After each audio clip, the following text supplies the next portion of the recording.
మాట్లాడాల్సిందిగా కోరుతున్నాం. ఎన్ని రోజులు ఉంటారు ఏంది? ఈ యొక్క భూభారతి కార్యక్రమానికి ముఖ్య అతిథులుగా వచ్చి ఈ యొక్క మంచి కార్యక్రమాన్ని చాలామంది రైతులకు భూ సమస్యలు ఉండడం వాటిని పరిష్కరించే దిశగా ప్రభుత్వం ఇచ్చినటువంటి హామీని నెరవేర్చి ఈ యొక్క పథకాన్ని ఈ జిల్లాకు ఒలిగొండ నుంచి ప్రారంభం చేస్తున్నటువంటి మంత్రివర్యులు పొంగులేటి సీనన్న గారికి, స్థానిక శాసనసభ్యులు అనిల్ అన్న గారికి, చీఫ్ విప్ అదే విప్ చీఫ్ అయితే నెక్స్ట్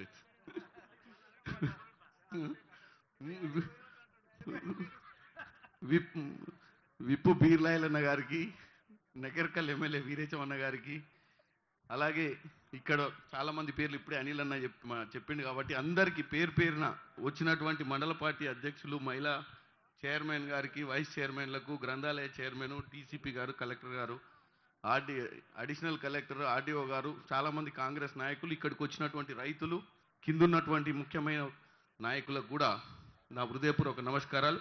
అలాగే మా పాత్రికేయ మిత్రులు ముఖ్యంగా, ఎందుకంటే ఇంత పెద్ద ప్రోగ్రాం చేసినా మీరు కనుక కనికరించకపోతే ఇది ప్రజల మధ్యానికి పోదు.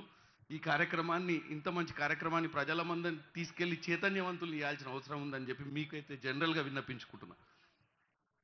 అయితే ఈ సంవత్సరంన్నర పాలనలో అటు ముఖ్యమంత్రులు వారులైనా మంత్రులైనా పలు రకాల పథకాలు, అంటే ఒక దిక్కు ఇప్పుడు ఈరోజు ఆల్రెడీ రెవెన్యూ శాఖ మంత్రులు భూభారత్ కార్యక్రమాలు తిరుగుతుంటే ఇంకొక మంత్రి గారు సన్నబియ్యం కోసం తిరుగుతున్నారు. అంటే ఈ రాష్ట్రంలో గత 10 సంవత్సరాల పాలనకు ఈ సంవత్సరంన్నర పాలనకు మీకే వ్యత్యాసం తెలవాల్సిన అవసరం ఉంది. ఏ రోజు కూడా, ఏ ఒక్క నిమిషం కూడా ఎల్బీ నగర్ స్టేడియంలో ప్రమాణ స్వీకారం చేసిన 5 నిమిషాల నుంచి ఈ సంవత్సరంన్నర దాకా కూడా ఏ మంత్రి కానీ, ఏ ఎమ్మెల్యే కానీ, ఈవెన్ ముఖ్యమంత్రి గారు కూడా ఒక్క సెలవు దినం తీసుకున్నటువంటి పరిస్థితి లేదు.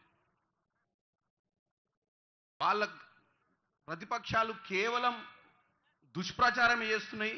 మీకు తెలుసు, ఇంత మంచి కార్యక్రమాన్ని ఎందుకు తీసుకొచ్చారో కలెక్టర్ గారు క్లియర్గా ఎక్స్ప్లెయిన్ చేశారు. ఆర్డీఓ గారు చెప్తూనే చెప్పిర్రు, గతంలో మీరందరూ కూడా ఎంఆర్ఓ ఆఫీస్కి పోయినా, కలెక్టర్ ఆఫీస్కి పోయినా సమస్యలు పరిష్కరించే విధంగా వాళ్ళు చేయలేదు. ఆ ప్రభుత్వానికి ఒక నినాదం ఉంటుండే, అదేంటంటే ఇంగ్లీష్లో అది చెప్తా, ఫస్ట్ సింగిల్ విండో అంటారు. సింగిల్ విండో అని వాళ్ళు పెట్టుకుర్రు. ఎందుకంటే ఒక్క కాన్నే తలుపు తెరుస్తాం, గాన్నే మాట్లాడాలి, ఏడ మాట్లాడొద్దని. అది కుటుంబ పాలన. సింగిల్ విండో సిస్టంలో ఏంటంటే కలెక్టర్ లేరు, ఎంఆర్ఓ లేడు, రెవెన్యూ లేదు, ఎవరు లేరు. అంతా హైదరాబాద్కి రావాలి. ఎవరి భూమి అరెకరమైనా పావెకరమైనా మా కాడికి వచ్చి ముచ్చట చెప్తే చేస్తాం, లేకపోతే చేయమని చెప్పి ఆ ధరని తెచ్చిరాయాలి. కాబట్టి సగం మంది సమస్యలు పరిష్కారం కాలే ఆ రోజు. ఈరోజు మంత్రివర్యులు ఈ మారుమూల ప్రాంతంలో వచ్చి ఈ భూభారతిని మీ ముందే ఎందుకు తీసుకొస్తుండు? మీ ముందే ఒక ముఖ్యమైన అధికారి, ఈ జిల్లాకే ఒక మెజిస్ట్రేట్ అధికారి ఈరోజు మీ ముందు, ఆయనే ఒక 20 నిమిషాలు ఈ భూభారతి మీద మీకు ఎందుకు విశ్లేషణ ఇచ్చిర్రంటే, రేపు ఇక్కడ ఉండాల్సింది ఆయనే, రేపు ఇక్కడ ఉండాల్సింది ఆర్డీఓ గారే, రేపు ఇక్కడ ఉండాల్సింది ఎంఆర్ఓ గారే. వీళ్ళే మీ ఊర్లోకి వచ్చి మీ సమస్యలు పరిష్కరిస్తారు. ఇక మీరు ఊకే ఇంతకుముందు కనుక కలెక్టర్ గారు చెప్పినట్టు ఒక కోర్టు నోటీస్ వస్తే తప్ప మిగతా దేనికి స్పందించాల్సిన అవసరం లేదని చెప్పినటువంటి ప్రభుత్వం వేరు. ఈ ప్రభుత్వంలో మీరు కాగితాలు పట్టుకొని ఎంఆర్ఓ, ఆర్డీఓ, కలెక్టర్ ఆఫీసులకు పోని అవసరం లేదు.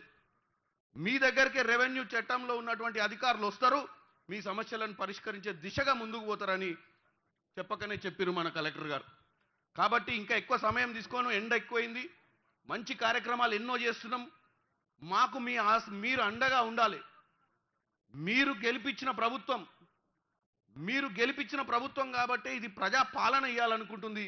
ఈ ప్రజా ప్రభుత్వాన్ని, ప్రజల కోసం వచ్చిన ప్రభుత్వాన్ని కాపాడాల్సిన అవసరం మీ మీదనే ఉంది. ఎవరు చెడు ప్రచారం చేసినా మీరు వాళ్ళని పట్టించుకోవద్దు. ఈరోజు ఎన్ని కష్టాలున్నా మీకు సన్నబియ్యం పెట్టాలని, మీకున్న సమస్యలు పరిష్కారం చేయాలని, ఇచ్చిన వాగ్దానాలని నెరవేర్చుకోవాలని ఈ ప్రభుత్వం ముందుకు పోతుందని తెలియజేస్తూ సెలవు తీసుకుంటున్నాను. నమస్కారం.